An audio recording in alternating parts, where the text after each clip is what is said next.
I'm just joking. Sorry, continue eating. I'm gonna try not to make this too long. Maybe we'll go for like 10 minutes, just so I can let you go back to dinner. If that's okay. If it gets bad, you got a lot of food in front of you, start throwing stuff. I don't mind. We're in Brooklyn.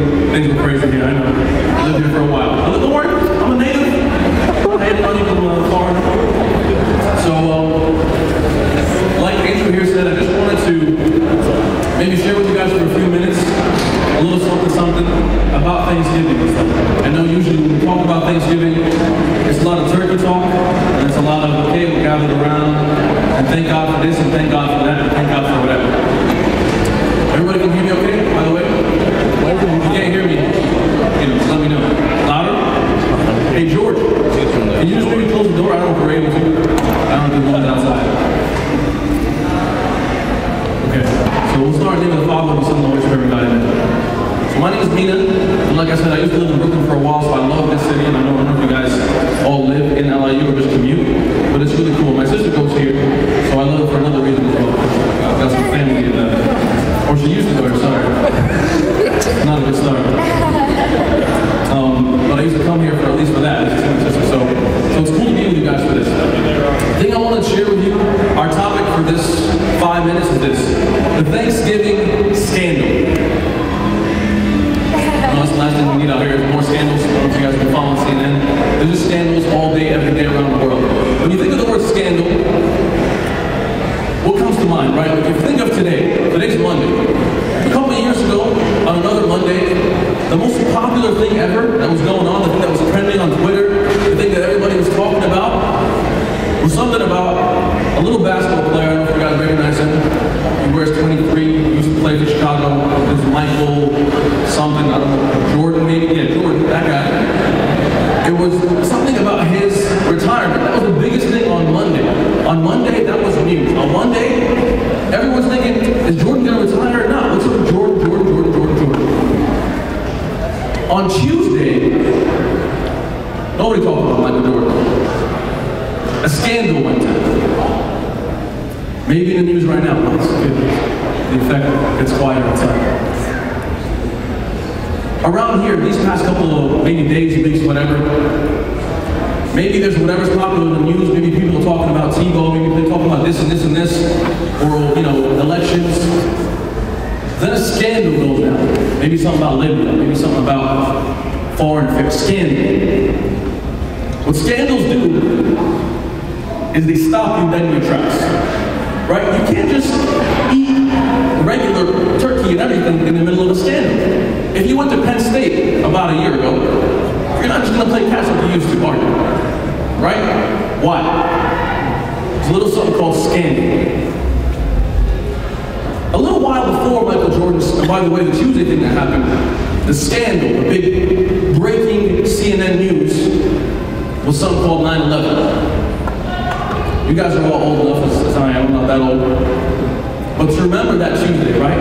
That's September 11, 2001, the day before, the biggest thing in the universe, everything that we thought was important. I mean, I'm a big basketball fan. Nothing is more important to me than if Jordan is retiring. Come on, man, that's Michael Jordan. But the next day, when we're talking about an event as huge as life or death, a scandalous event, suddenly Michael Jordan goes down no more, doesn't it? Suddenly it's not about Michael Jordan. For me and you, this week, as you enjoy this good food and as you go back home, spend time with your family, there's what you think is important right now. Then there's what I want to present to you of the Thanksgiving scandal. A scandal that happened 2,000 years ago, roughly, AD, of a dude that said to everyone, hey, guys, I got some breaking news for you. I don't know if you ever watch the news, or if maybe if you're in the middle of watching something on TV, like a really good Grey's Anatomy program, or whatever it is that you watch, right? And in the middle, interrupt this regularly scheduled broadcast for breaking news. The breaking news that Jesus came and said, hey, listen, I'm God, and God wants to give himself to you. In our Christian tradition in the Orthodox Church, we celebrate a kind of Thanksgiving every Sunday. Not in a way that we just say, oh, hey, God, you're so good, thank you, grace. We're just going to say grace, we're going to gather on the table and say thank you, and then a sacrament called the act of thanksgiving. And the reason we call that is because it's a time where we celebrate the fact of God giving himself to us on Sunday. Literally, in the most real, in the most authentic, in the most true sense, he gives himself to us, to me and you. And the reason why it's a scandal is because there were only two reactions to this thing way back when the news broke out, when the breaking news became popular, when word around town heard that Jesus is claiming to be God, there were two reactions. Maybe there are two reactions for you here today in this Thanksgiving. You can invent a third one. A third one could be, oh man, someone passed the gravy. That could be a third reaction about the scandal that is Jesus. But I'm going to present to you these two other reactions, and maybe a third possible right one. One reaction was, this is retarded. This is just dumb. You're telling me God came here and died? That's silly. The word for it in the old Greek was morona. You don't have to be a Greek scholar to tell me what morona, what word we get from English. Moral. Like maybe some professor. I don't feel that way about that. The other word was the word scandalous. The English translation was stumbling block.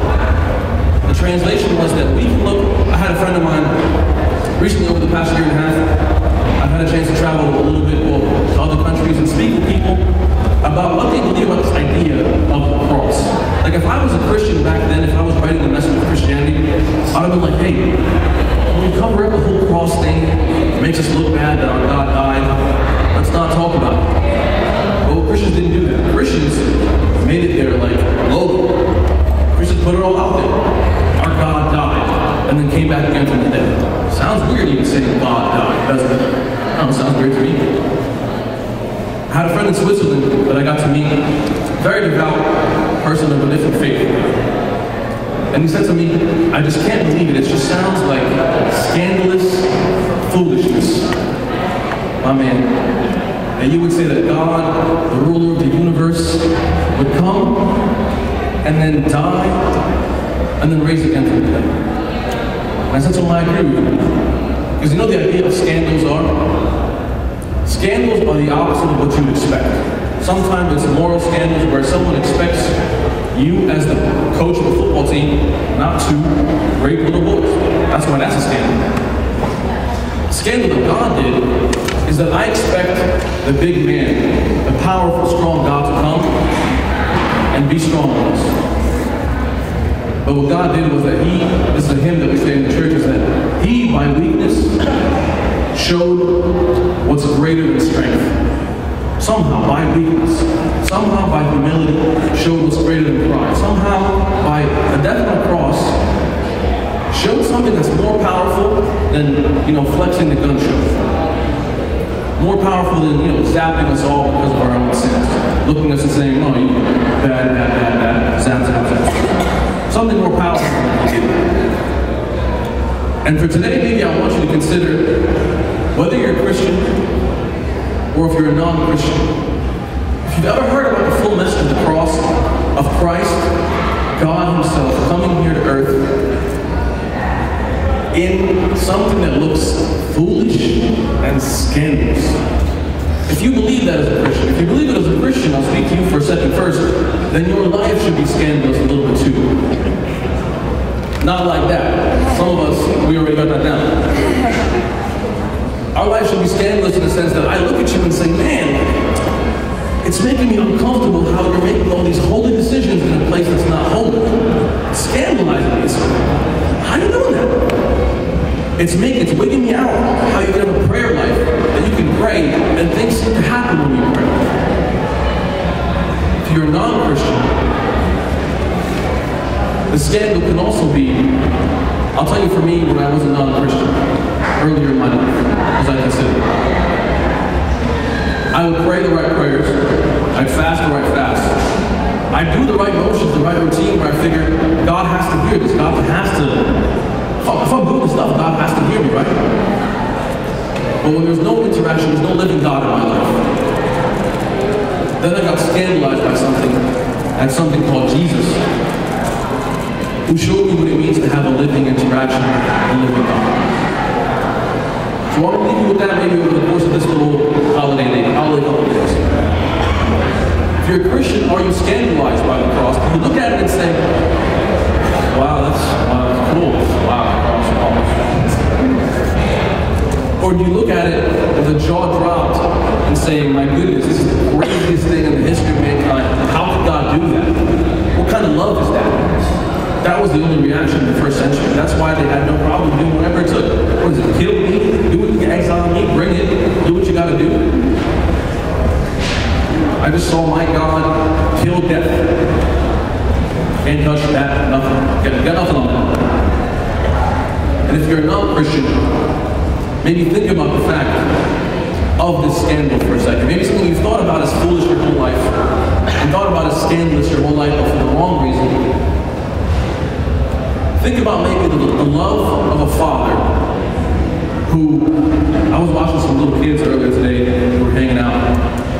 Love of a father who, for the sake of his kid, he'd get down on one knee and play around with his kid, look like a 4-year-old, look a little silly, look a little scandalous, because he loves his 4-year-old kid.